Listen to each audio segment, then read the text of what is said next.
Hi friends, ഇന്ന് എനിക്കൊരു കടച്ചക്ക കിട്ടിയിട്ടുണ്ട്. ഇത് ഞങ്ങളിവിടെ ശീമച്ചക്ക എന്നും പറയും, കടച്ചക്ക എന്നും പറയും. അപ്പം ഇതുകൊണ്ട് നമുക്കൊരു അടിപൊളി കറി ഉണ്ടാക്കി കാണിക്കാവേ. എന്തൊക്കെയാണ് വേണ്ടതെന്ന് നമുക്ക് നോക്കാം. അപ്പോൾ ശീമച്ചക്ക ഇതേപോലെ പീസാക്കി വച്ചിട്ടുണ്ട്. പിന്നെ നമുക്ക് വേണ്ടത് 20 ചെറിയ ഉള്ളി രണ്ടായിട്ട് ഞാൻ കീറി വെച്ചിട്ടുണ്ട്. പിന്നെ ഒരു സവാള വേണം. പിന്നെ വറ്റൽമുളക്, പച്ചമുളക് ഒരു 3 എടുത്തിട്ടുണ്ട്. ഇഞ്ചി വെളുത്തുള്ളി ചതച്ചത്, പിന്നെ കറുവാപ്പട്ട അതിൻ്റെ ഒരു സെറ്റ് ഒരു കുറച്ച്. പിന്നെ നമുക്ക് വേണ്ടത് കറിവേപ്പില വേണം, ഗരം മസാലപ്പൊടി വേണം, കടുക് വേണം, മഞ്ഞൾപ്പൊടി വേണം, ഉപ്പ് വേണം, മല്ലിപ്പൊടി, മുളക് പൊടി, വെളിച്ചെണ്ണ. ഇത്രയും സാധനങ്ങളാണ് നമുക്ക് ഇതിലേക്ക് വേണ്ടത്. അപ്പം ഞാനൊരു കുക്കറാണ് എടുത്തിരിക്കുന്നത്. കുക്കറിൽ നമുക്ക് ചൂടാവുമ്പോൾ എണ്ണ ഒഴിച്ചു കൊടുക്കാം. എണ്ണ ഒഴിച്ചിട്ട് കടുക് ഇട്ട് കൊടുക്കാം. കടുക് പൊട്ടുമ്പോഴത്തേക്കും നമുക്ക് മുളക് ഇട്ട് കൊടുക്കാം. കുക്കറിൽ ഒരു വിസിൽ കേൾക്കുമ്പോൾ നമുക്കിതിങ്ങനെ എടുക്കാം. നല്ലപോലെ കുഴഞ്ഞിരിക്കും. അതുകൊണ്ടാണ് ഞാൻ കുക്കർ എടുത്തത്. നമുക്ക് കടുക് ഇട്ട് കൊടുത്തു, മുളക് ഇട്ട് കൊടുത്തു. പിന്നെ നമുക്ക് കറിവേപ്പില ഇട്ട് കൊടുക്കാം.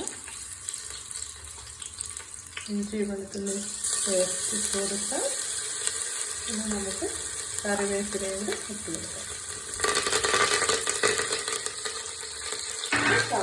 ചെറിയ ഉള്ളിയും സവാളയും കൂടി ഇട്ട് കൊടുക്കാം. നല്ലപോലെ വഴറ്റിയതിന് ശേഷം മുളക് പൊടി, മല്ലിപ്പൊടി എല്ലാം കൂടെ ഇട്ട് നല്ലപോലെ മൂപ്പിച്ചതിന് ശേഷം ഈ കടച്ചക്കയും ഈ ചീമച്ചക്കയും കൂടെ ഇട്ട് നല്ലപോലെ ഒന്ന് വരട്ടിയതിന് ശേഷം ലേശം വെള്ളം ഒഴിച്ചിട്ട് ഒരു കപ്പ് വെള്ളം ഒഴിച്ചിട്ട് ഒരു വിസിൽ കേൾക്കുമ്പോൾ നമുക്കത് എടുക്കാം.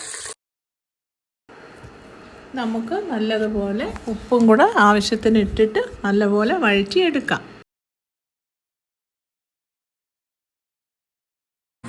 അപ്പോൾ സവാളയും ചെറിയ ഉള്ളിയൊക്കെ ഏകദേശം ഒന്ന് വഴണ്ടി വന്നിട്ടുണ്ട്. ഇനി നമുക്ക് ഈ ചക്ക, അതായത് ശീമച്ചക്ക നമുക്ക് ഇട്ട് കൊടുക്കാം.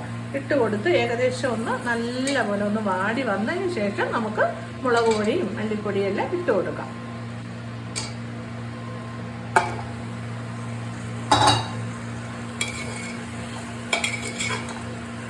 അപ്പോൾ ചക്ക എല്ലാം, അതായത് ശീമച്ചക്ക എല്ലാം ഒന്ന് വാടി ഉള്ളിയായിട്ടൊന്ന് വഴണ്ട് വന്നിട്ടുണ്ട്. ഇനി നമുക്ക് മസാലകളെല്ലാം ഇട്ട് കൊടുക്കാം. ഞാനൊരു വലിയ സ്പൂണിന് 3.5 സ്പൂൺ മല്ലിപ്പൊടി എടുത്തിട്ടുണ്ട്. പിന്നെ നമ്മൾ ഒരു ചെറിയ സ്പൂണിന് ഒരു 3 സ്പൂൺ മുളക് പൊടി എടുത്തിട്ടുണ്ട്. എരിവൊക്കെ നമുക്ക് ആവശ്യാനുസരണം കൂട്ടുകയും കുറയ്ക്കുകയും ചെയ്യാം.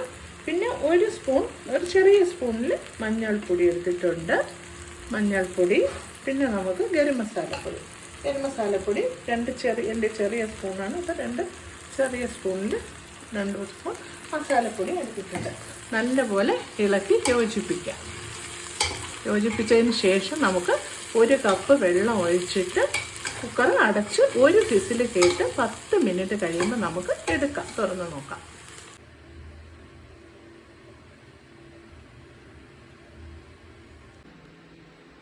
ഹായ് ഫ്രണ്ട്സ്, അപ്പോൾ നല്ല ശീമച്ചക്ക കറി ഇവിടെ റെഡി ആയിട്ടുണ്ട്. ഇത് കറിയായിട്ട് വേണമെന്നുള്ളവർക്ക് കുറച്ച് തേങ്ങാപ്പാലും കൂടെ ഒഴിച്ചു കൊടുക്കാം. അപ്പം നല്ല ലൂസായി കിട്ടും, നല്ല ടേസ്റ്റാണ്. ഇത് ചപ്പാത്തിയുടെ കൂടെയും ചോറിൻ്റെ കൂടെയൊക്കെ കഴിക്കാൻ നല്ലതാണ്. പിന്നെ ഇത് ചെയ്ത് എല്ലാവർക്കും അറിയാമായിരിക്കും. ഇപ്പോഴത്തെ കുട്ടികൾക്കൊന്നും അറിഞ്ഞുകൂടാത്തവർക്കും കൂടെ വേണ്ടിയിട്ടുള്ളതാണ്. എല്ലാവരും ചെയ്ത് നോക്കണം. പിന്നെ ഞാൻ ഈ കപ്പിനാണ് 2.5 കപ്പ് വെള്ളമാണ് ഞാൻ ഒഴിച്ചിരിക്കുന്നത്. പിന്നെ നമുക്ക് കറി കൂട്ടി വേണമെങ്കിൽ ഇതേപോലെ തേങ്ങാപ്പാൽ ഒഴിക്കാം. പിന്നെ ഈ ചക്ക ആവിച്ച് കഴിക്കാൻ നല്ല ടേസ്റ്റാണ്. പാലൊക്കെ ഒഴിച്ച് കടുകൊക്കെ വറുത്ത് അതും നല്ല ടേസ്റ്റാണ്. അപ്പോൾ എല്ലാവരും ചെയ്ത് നോക്കണം. സബ്സ്ക്രൈബ് ചെയ്യണം, ലൈക്ക് ചെയ്യണം. ഇനിയൊരു അടുത്തൊരു റെസിപ്പിയുമായി കാണുന്നത് വരേക്കും ബൈ ബൈ.